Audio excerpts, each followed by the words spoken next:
नहीं करूंगा बिल्कुल भी bore. Welcome back to Yogipedia episode number 234। भाई लोग, मैं सोच रहा था कि योगीपीडिया में कुछ एक तो चेंजेस किए जाए। तो योगीपीडिया में मैराथन न्यूज दूं?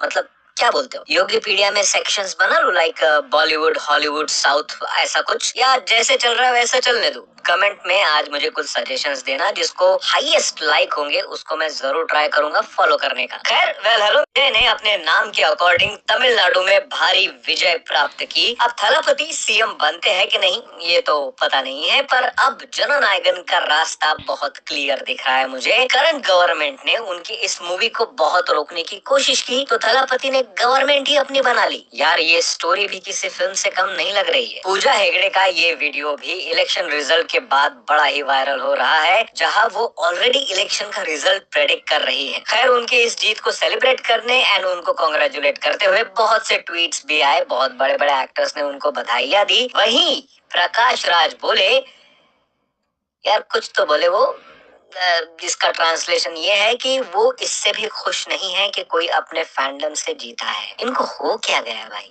आजकल ये किसी भी चीज से खुश नहीं है। खैर, तो मेरा कहना ये था कि अब जब गवर्नमेंट ही थलापति की हो गई है, तो बिना किसी कट के जननायकन को जल्दी रिलीज करवा दो, क्योंकि यही मौका है भाई। हाइप अचानक से बढ़ गई है। अब इस फिल्म को ब्लॉकबस्टर ओपनिंग देने से कोई रोक नहीं सकता। वैसे भी टॉक्सिक तो रिलीज नहीं हो रही है इस महीने या अगले महीने भी, तो इससे बेटर यार मौका नहीं है आपके पास, आप करो, जल्दी रिलीज करो। वैसे टॉक्सिक की बात निकली है तो बता दूं, लास्ट वीक उड़ती उड़ती खबर आई थी कि कियारा आडवाणी ने यश से रिक्वेस्ट की है कि उनके कुछ बोल्ड सीन्स मूवी से हटवा दिए जाए, जिसके बाद अपने वॉर वाले कुछ फैंस थोड़े से नाराज हो गए कि भाई उधर तो बिकिनी तो दिखा दी थी ना, तो इधर थोड़ा मतलब थोड़ा सा।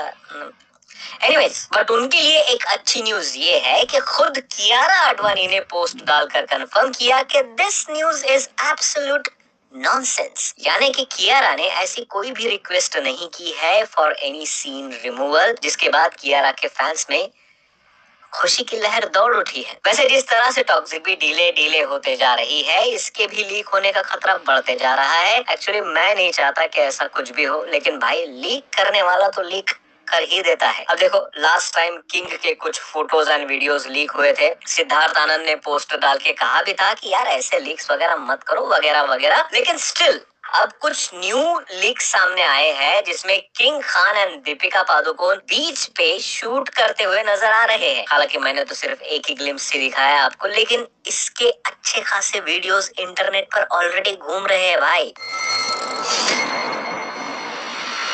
इन 2 सेकंड को सीरियसली मत लेना, तुम सिर्फ न्यूज पर फोकस करो। प्रभास की 3 मूवीज आ रही है, स्पिरिट, कल्कि 2 एंड फौजी, एंड मेरे पास तीनों की कुछ अपडेट्स है। पता चला है कि प्रभास की टीम जब फौजी के लिए हैदराबाद में शूट लोकेशन पर जा रही थी, तब उनके कार का एक्सीडेंट हो गया, जिसमें बैठे हुए एक मेंबर ऑन द स्पॉट गुजर गए एंड 5 लोगों को सीवियर इंजरी भी हुई है, जिसके चलते मूवी की शूटिंग को इमीडिएटली रोक दिया गया है। दिस इज नॉट राइट भाई, this is also not good sign as well for this movie. वैसे प्रभास एक साथ इतने फिल्म की शूटिंग कर रहे हैं, उन सब पे शायद अब इसका असर पड़ेगा। रिसेंटली न्यूज आई है कि ऐसे मल्टीपल प्रोजेक्ट पे एक साथ काम करने के चलते स्पिरिट की शूटिंग में भी देरी हो रही है, जिसके चलते जहां स्पिरिट पहले 5 मार्च 2027 को रिलीज होनी थी, पॉसिबली अब ये 1 दिसंबर 2027 पे शिफ्ट हो, जो एनिमल की भी रिलीज डेट थी। प्रभास ने मई महीने की बल्क डेट ऑलरेडी कल्कि पार्ट 2 को दे रखी है।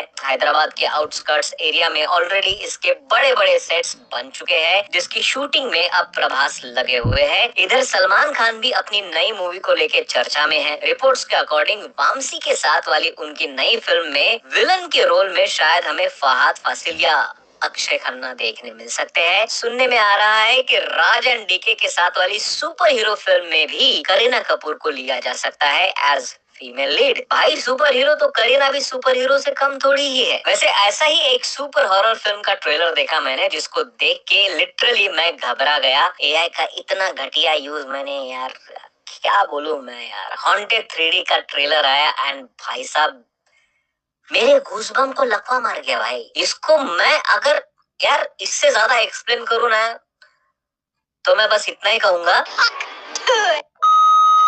भाई, इस ट्रेलर को देख के मैंने वही किया जो अब आप अगले 2 सेकंड में करोगे। मैंने भी इग्नोर ही किया इसको। लेकिन एक और हॉरर मूवी का ट्रेलर देखा मैंने जिसको मैं बिल्कुल भी इग्नोर नहीं कर पाया, जिसका नाम है evil dead burn. And to be very honest, horror का तो पता नहीं बट जंप स्केयर तो फील हुए भाई मुझे। प्रेजेंटेशन थोड़ा यूनिक है, बॉडी हॉरर का यूज होगा इसमें ज्यादा, ब्रूटैलिटी भी नेक्स्ट लेवल जाएगी। बट मैं एक्साइटेड हूँ इसके वन टेक शॉट्स देखने के लिए। इसके टीजर में हमने जैसे वन टेक हॉरर शॉट देखा था, कुछ वैसा ही और देखना चाहूंगा मैं। मूवी आएगी 10 जुलाई को थिएटर्स में। यार ये जुलाई अच्छा हो रहा है बस मेरे लिए। एंड आई होप उसके पहले एक और दूसरा ट्रेलर भी आ जाएगा। वेल, वन लाइनर अपडेट्स दे देता हूँ। अब सुनने में आ रहा है कि आलिया भट्ट ऑलमोस्ट 20 दिनों के लिए तुम्बा 2 की शूटिंग करेगी। पहले रिपोर्ट्स थी कि सिर्फ 2 दिन का काम है, लेकिन अब इस रिपोर्ट्स के माने तो तुम्बा 2 में इनका अच्छा खासा रोल होने वाला है। हालांकि न्यूज तो ऑफिशियल नहीं है, बट लेट्स होप कि एटलीस्ट इनका कैमियो हो जाए इस फिल्म में। समांथा स्टारर माँ इंती बंगारम पोस्टपोन हो चुकी है, 15 मई को रिलीज होने वाली थी पहले, अब शायद जून के मिड में कहीं ये रिलीज होगी। आज के लिए बस इतना ही भाई लोग, ज्यादा न्यूज नहीं है और फालतू की न्यूज में सुनाता नहीं। बाकी आपके सजेशंस जरूर देना जो मैंने स्टार्टिंग में कहा था। मिलते हैं अगले वीडियो में, बाय।